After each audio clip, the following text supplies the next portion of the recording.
आज हम बात करने वाले हैं क्या होता है स्टॉक मार्केट में यूनियन बजट के पहले और बाद में। सब कुछ समझेंगे अच्छी तरह और आने वाले इलेक्शन के पहले हम अपने पोर्टफोलियो को किस तरह से रिस्ट्रक्चर कर सकते हैं, क्या क्या चीजें इसमें ऐड कर सकते हैं और क्या क्या चीजें बाहर निकाल सकते हैं, सब कुछ समझेंगे इस वीडियो में।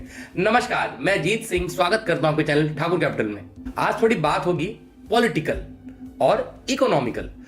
पॉलिटिक्स और इकोनॉमी दोनों एक ही नाव में सफर करते हैं। अगर पॉलिटिक्स अच्छी चल रही है, अगर सब कुछ अच्छा है, पॉलिटिकल चीज स्टेबिलिटी है, तो हम लोग देखेंगे कि इकोनॉमी का परफॉर्मेंस भी काफी बढ़िया रहता है। अब एक एग्जांपल देखें तो 1989 से लेकर 1999 तक इंडिया में 5 बार यूनियन इलेक्शन हुए और इंडिया ने इस 10 सालों में 3 बार प्रधानमंत्री देखे, अलग अलग प्रधानमंत्री, जिसमें वीपी सिंह, पीवी नरसिम्हा राव और स्वर्गीय श्री अटल बिहारी वाजपेयी। मतलब लोग ये देख सकते हैं कि 1989 से लेकर 1999 तक एक अनस्टेबिलिटी रही पॉलिटिकल लीडर्स की। एक पॉलिटिकल लीडर्स क्लियर नहीं थे इंडिया में, जिसकी वजह से जो मार्केट का परफॉर्मेंस था वो भी बहुत बेहतर नहीं था। मतलब मार्केट ने बहुत अच्छा और शानदार रिटर्न नहीं दिया। बात करें तो लास्ट 30 साल में जो इंडिया का परफॉर्मेंस है वो काफी बढ़िया रहा है, आउट परफॉर्म किया है पूरे वर्ल्ड को। मतलब हम लोग समझ सकते हैं पॉलिटिक्स और इकोनॉमी दोनों एक ही साथ चलते हैं और दोनों इंपॉर्टेंट है किसी भी कंट्री के लिए। जितनी बढ़िया पॉलिटिकल स्टेबिलिटी होगी उतना बढ़िया परफॉर्मेंस होगा पूरे मार्केट का। और हम लोग ये देख सकते हैं 1984 के बाद 2014 में 30 सालों के बाद पूर्ण बहुमत की सरकार बनी और इस पूर्ण बहुमत की सरकार के बाद हम लोग लास्ट 10 सालों में इंडियन स्टॉक मार्केट का रिटर्न देख सकते हैं कितना शानदार और बेहतर है। 1947 से लेके अब तक 75 साल हो गए, जिसमें हम 3.5 ट्रिलियन डॉलर की इकोनॉमी बन पाए हैं और आने वाले 7 सालों में हम लोग 3.5 ट्रिलियन डॉलर और ऐड करेंगे अपनी इकोनॉमी में। मतलब हम लोग 2030 तक 7 ट्रिलियन डॉलर की इकोनॉमी हो जाएंगे। तो हम लोग ये देख सकते हैं कि आने वाले समय में जो इंडिया की ग्रोथ स्टोरी है वो बहुत ही शानदार होने वाली है।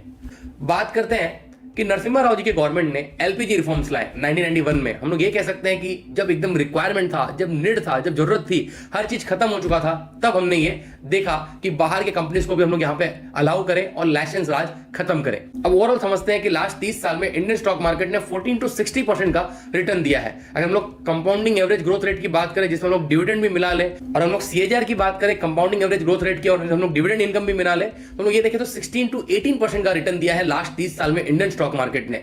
आउट परफॉर्म किया है यूएस और चाइना को भी। रिसेंट रिपोर्ट में डीएसपी एसेट मैनेजमेंट ने यह रिपोर्ट किया कि 123 साल का अगर डेटा देखें तो इंडियन स्टॉक मार्केट ने 6.6% का रिटर्न दिया है, जो पूरे वर्ल्ड में सबसे ज्यादा है। जो इंडियन स्टॉक मार्केट है बीएसई, वो 200 साल पुराना स्टॉक मार्केट है, इसलिए हम लोग देख रहे हैं कि 123 साल में जो एवरेज रिटर्न है वो 6.6% के ऊपर दिया है। और इस जर्नी में इंडिया ने 2008 का क्राइसिस और 2019 में कोविड की पैंडेमिक भी देखी। अब देखते हैं कि यूनियन बजट के पहले 6 महीने पहले, 3 महीने पहले इंडियन स्टॉक मार्केट ने क्या रिटर्न दिया है और उसके बाद इंडियन स्टॉक मार्केट ने क्या रिटर्न दिया है। आप देख सकते हैं अपने स्क्रीन पे कि क्या क्या रिटर्न दिया है। अब हमने डेटा में ये देखा, जब भी शॉर्ट टर्म में मार्केट में वोलेटिलिटी रहती है तो भले ही मार्केट अप और डाउन करे, मगर लॉन्ग टर्म में एक बढ़िया रिटर्न मिला है। वैसे ही देखें तो एनडीए के बाद जब यूपीए गवर्नमेंट की वापसी हुई तो यहां पे 17% का जंप था पूरे स्टॉक मार्केट में और सर्किट लग गया था। और 2014 में जब यूपीए गई और एनडीए की वापसी हुई तो थोड़ा मार्केट नीचे आया था, मगर ओवरऑल बाद में एक बढ़िया परफॉर्मेंस रहा। तो देखते हैं 2024 के बाद इंडियन स्टॉक मार्केट की हालत क्या रहेगी।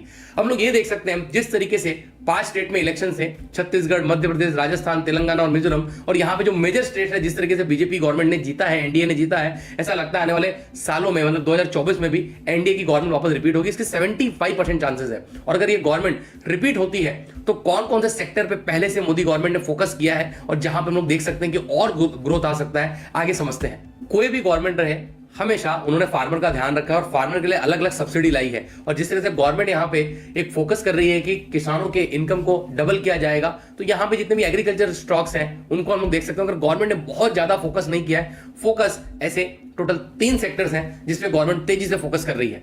अब एफआईएस की डेटा की बात करते हैं कि एफआईएस पहले से समझते हैं कि मार्केट में क्या होने वाला है। एक चीज देखें तो जो इलेक्शंस के रिजल्ट हैं वो आने वाले हैं मई में, मगर 2014 में 3 महीने में उन्होंने 46,454 करोड़ का इंपोज किया, मतलब फ्रेश मनी डाली इंडियन स्टॉक मार्केट में। 2019 में इन 3 महीने में ही एफआईएस द्वारा 58,684 करोड़ का फ्रेश इन्वेस्टमेंट किया गया। और अब देखें 2024 में तो ऐसा कुछ देखने मिल रहा है कि दिसंबर से ही अब तक एफआईएस ने 20,493 करोड़ का फंड पे इन किया है दिसंबर में। दिसंबर खत्म नहीं हुआ है अब तक, मतलब आगे का परफॉर्मेंस काफी बढ़िया रहेगा। ऐसे एफआईएस जो बड़े इंस्टीट्यूशनल इन्वेस्टर्स हैं वो समझते हैं और वो देख रहे हैं। अब हम लोग देखें तो जो जो भी पब्लिक सेक्टर यूनिट है जिनको गवर्नमेंट ओन करती है, उनका परफॉर्मेंस काफी सुधरा है लास्ट 10 सालों में, और उनका जो इंडेक्स है वो भी 2000 से अब हम लोग देखें तो बढ़ के 7000 के नजदीक में चल रहा है।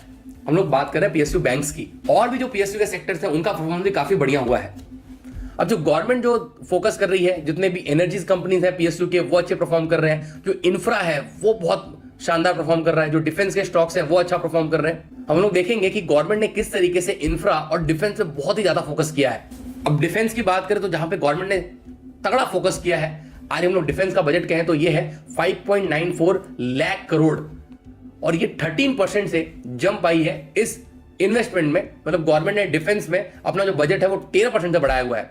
अगर हम लोग बात करें तो कंपाउंडिंग 10 साल में 10% सीजीआर से बढ़ा है। 2014 में जो बजट 2,83,815 करोड़ का था, आज वो बढ़ के हो गया है 6 लाख करोड़ के नजदीक। मतलब ऑलमोस्ट यहां पे देखें तो 2 गुना हो गया है। हम लोग ये देख सकते हैं कि 10 साल में 100% की ग्रोथ रही है इसमें।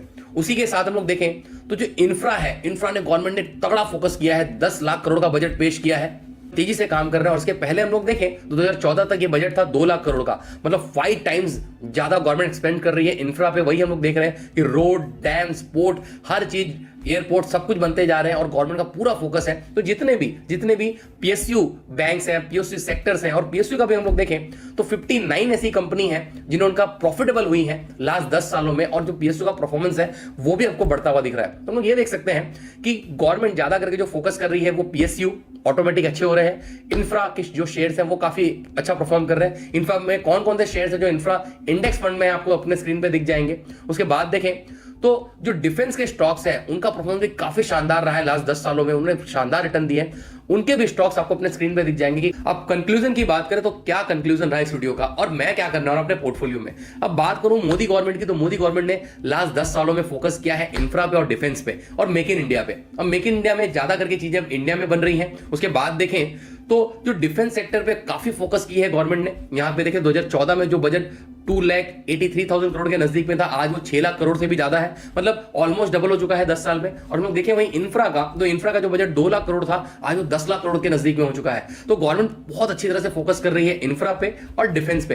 तो मैं ऐड करूंगा इस सिनेरियो में डिफेंस के और इंफ्रा के स्टॉक्स। और आप इस वीडियो को सिर्फ एक नॉलेज पर्पस के हिसाब से देखिए और अपने फाइनेंशियल ऑडिटर से कंसल्ट करके कोई भी फाइनेंशियल डिसीजन ले। अगर वीडियो आपको पसंद आ रहा है तो अपने फ्रेंड ऑडिटर के साथ शेयर करें कि वैल्यूएबल नॉलेज उन तक भी पहुंच सके। नमस्कार, धन्यवाद।